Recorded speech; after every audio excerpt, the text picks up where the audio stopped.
விக்ரமாதித்தன் கதைகள். ஒவ்வொரு பதுமையும் சொல்லும் ஒரு நீதி கதை. அத்தியாயம் 39. 29.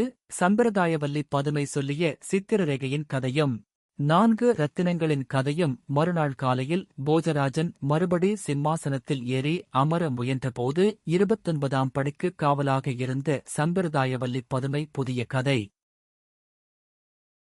ஒன்று சொல்லத் தொடங்கியது. இப்போ உலகில் தனக்கு நிகர் ஒருவருமில்லை என்று புகழும்படியாக விக்ரமாதித்தன் அரசு புரிந்து வந்தான். அக்காலத்தில் ஒருவனைக் கண்டதும், இவன் நம்மை சேர்ந்தவனா அல்லது பிறரைச் சேர்ந்தவனா என்னும் கேள்வியே அரசன் உள்ளத்தில் தோன்றியது இல்லை. உலகம் முழுமையும் தன்னை சேர்ந்ததாக பாவித்து நடக்கும்போது அவன் எதிரியேயாயினும் நம்மில் ஒருவனே என்ற எண்ணம் தான் தோன்றும். இவன் நம்மைச் சேர்ந்தவனா அயலானா என்ற கேள்வி தோன்றுவது ஒருவனுடைய குறுகிய மனோபாவத்தையே எடுத்துக் காட்டுகிறது. உதவிக் குணமுள்ளவர்கள் வையகம் முழுமையும் தங்கள் குடும்பமாகவே பாவிப்பார்கள். மேலும் தைரியம், சாகசச்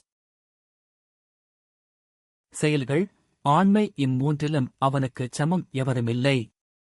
ஆகவே இந்திரனும் மற்ற தேவர்களும் விக்ரமாதித்தனுக்கு தங்களாலான உதவிகளைச் செய்து வந்தனர். சாகசச் செயல்கள், தைரியம், ஆண்மை, புத்தி, சக்தி, பராக்கிரமம், இந்த 6 குணங்களையும் உடையவனைக் கண்டு தேவர்களே பயப்படுவார்கள் அன்றோ? யாசிப்பவர்களின் விருப்பத்தை பூர்த்தி செய்யும் அரசனுக்கு தெய்வம் அவன். விரும்பும் பலன்களைக் கொடுக்கும்.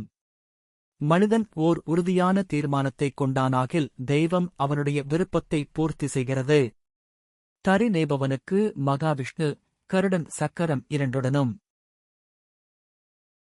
வந்து உதவவில்லையா? இந்த கதை இத்துடன் நிறைவடைந்தது.